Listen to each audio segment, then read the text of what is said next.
Let's talk for a second about credibility. My name is Chris Westfall. I'm the National Elevator Pitch Champion, and I'm the author of the new Elevator Pitch.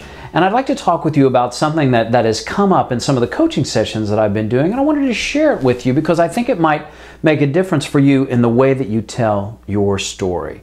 You know, the new elevator pitch is a short, persuasive speech. It's designed to create some sort of compelling outcome, to be a persuasive conversation that leads towards something. But in order to lead someone to anything, you have to be credible. So, how's your credibility? In order to understand more about your own personal credibility, it's important to look at credibility as a concept, to understand what exactly that is, and if we understand what something is and how it works, then the idea is that we would be able to make it work for you.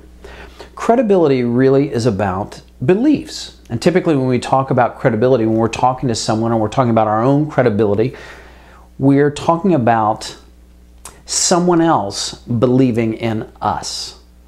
But the fact of the matter is that credibility starts on the inside. Credibility begins not with what others think, but what you think of yourself. Let me give you an example. I was working with a coaching client, a client who lives in British Columbia, and he was sharing with me some concerns as he was going in and trying to close a large opportunity. Now, this gent happens to be a business owner and not a salesperson per se, but being able to sell his company effectively often falls on him, especially for large contracts like the one that was at stake in the conversation we were having.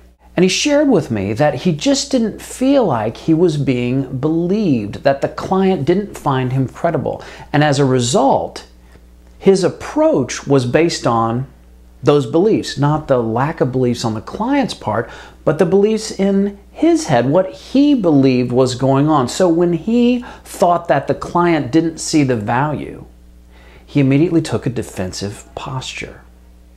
You see, when we have a particular belief system, that's where our credibility starts. If we think that we're playing hockey, we're going to put our skates on, we're going to grab sticks, we're going to go down the ice, we're going to start checking people. But guess what?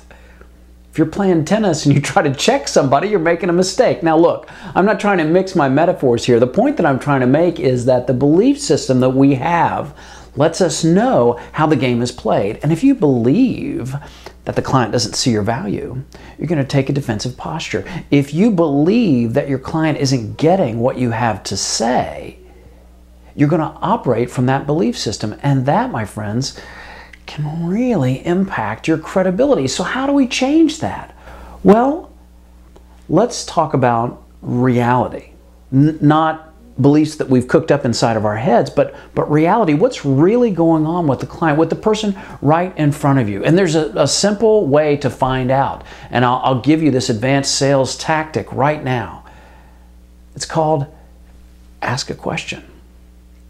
Check in to make sure that your message is being received, and check in with yourself at the same time to make sure that you're not responding to a belief system that's in your head that's damaging your credibility. In other words, that you don't have a set of beliefs that's stopping you from being believed.